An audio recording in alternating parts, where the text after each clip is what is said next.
Well, Enrico Blasi is in his 14th season behind the Miami bench and led the Redhawks to their 4th CCHA regular season title and their 8th straight top 4 finish. Miami defeated Michigan State in 3 games to earn their 4th consecutive trip to the Joe. Coach, Matt Slovan from the Michigan Daily kind of wanted to know, not playing Michigan since October, well, how do you approach going facing a team that's probably arguably the hottest in the country right now?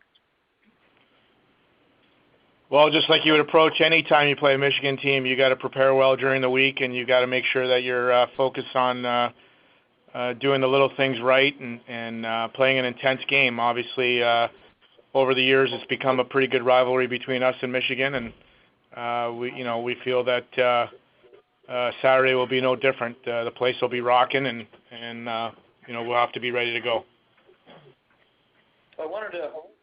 I had a question earlier on about how you guys as a team might have improved.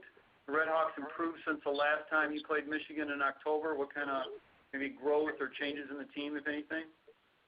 Well, I think if you've watched our team at all over the course of the year, you know that we have 18 freshmen and sophomore, and at the beginning of the year, our guys were trying to find themselves in an identity of who we were going to be, and that was a long time ago, October, and so our team is totally different. We've grown up a lot.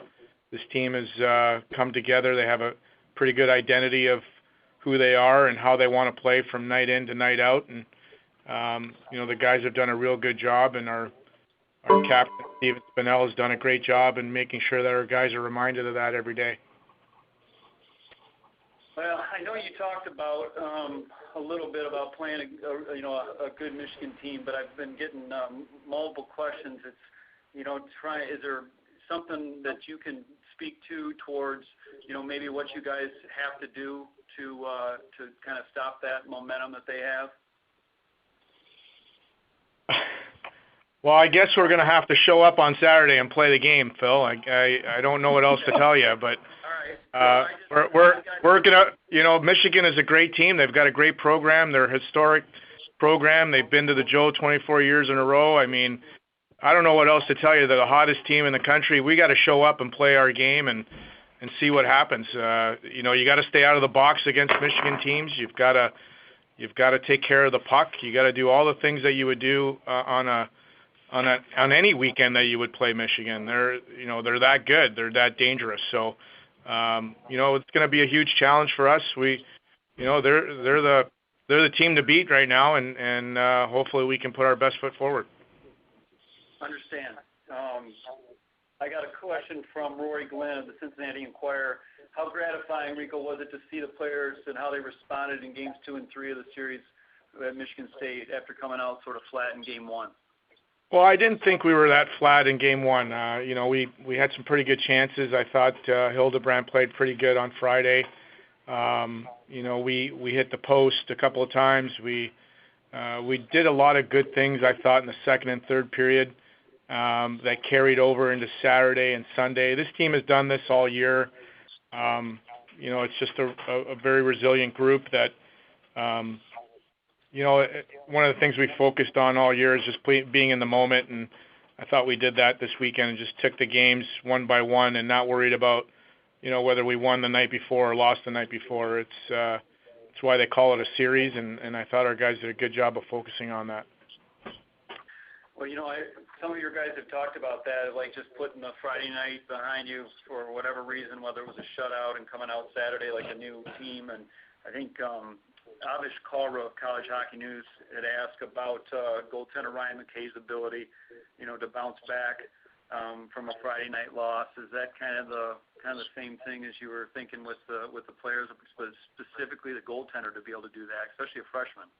Well, I think when you talk about our team in general, that's kind of been our philosophy, our approach really from the beginning of the year. And Ryan's no different, Jay's no different.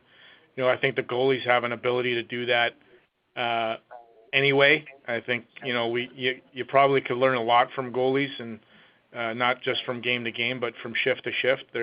They've got a great ability to let things go and focus on the next shot. Otherwise, they wouldn't be very good goaltenders. So, that that's been our approach as a team as well.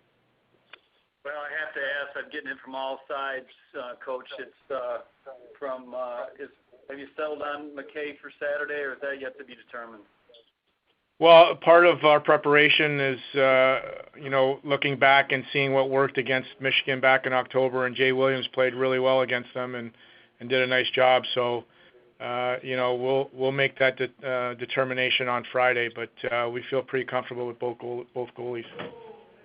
Mike Keebles of MA Hockey Now asked about a couple of Michigan kids, Austin Zarnik and Riley Barber, and how they rank maybe among some of the top players that you've coached, like Ryan Jones and Andy Mealy and guys like that. I know they're just freshmen and sophomores, but yeah, it's obviously we think very highly of those two young guys, Zarnik and Barber, and they've had great years. And I never really thought about it. Those two guys that you mentioned, one won the Hobey Baker, the other one was a Hobey hat trick and playing in the National Hockey League. So let's wait and see how things shake out, and then we'll talk about them when they're done here at Miami. What about the leadership of fifth-year senior transfer Mark Hagel? What has that brought to the team? Well, I think that's been a big part of our team. Steven Spinell, our senior, Curtis McKenzie, those guys have done a great job dating back to last April when we had 13 guys back and we started our season back then and just kind of making sure that our team was ready to go. And then adding Mark this summer kind of gave Steven and Curtis and some of our other seniors another sounding board, another guy that's been through it, a guy that's been to the national tournament, a guy that's been a captain at Princeton. So just a real good addition into our locker room, plays his heart out every night, blocks a lot of shots. Just a good addition to our team. Coach, is Steven Spinell with you? He sure is. I'd like to, Steven, I've got a couple questions for you from, first one's from Rory Glenn of the Cincinnati Enquirer, had asked about your sense of urgency as a team this season. Was there one, and then did it develop more last weekend, maybe with that Friday night loss? Well, obviously when we lost Friday, it became do or die from there on out. So I think the guys responded well, and we put two good games together. With a team that had 18 freshmen and sophomores, what were the challenges with that at the start of the season, and what did you do with the other upperclassmen to kind of overcome that to get this far? Well, the biggest thing was just to bring them in right away and make them feel at home and really show them what the brotherhood was all about. We didn't treat them like they were rookies, or we brought them in as brothers, and we kind of got them up to speed as quick so we could work as a team the most effectively. What do you think the biggest difference between your squad now than back in October when you played Michigan before? Every day we just work on getting better, and we just have more experience on our belt, more games played, so maybe just a little more confidence, but we're just focusing on what we can do every day as a team and getting better every day. What about your senior class has been down to the Joe 4 years and won a title in 2011. What kind of advantage is that, for you and I guess the guys that have been there before, and maybe to be able to pass that on? What kind of advantage is that for the team?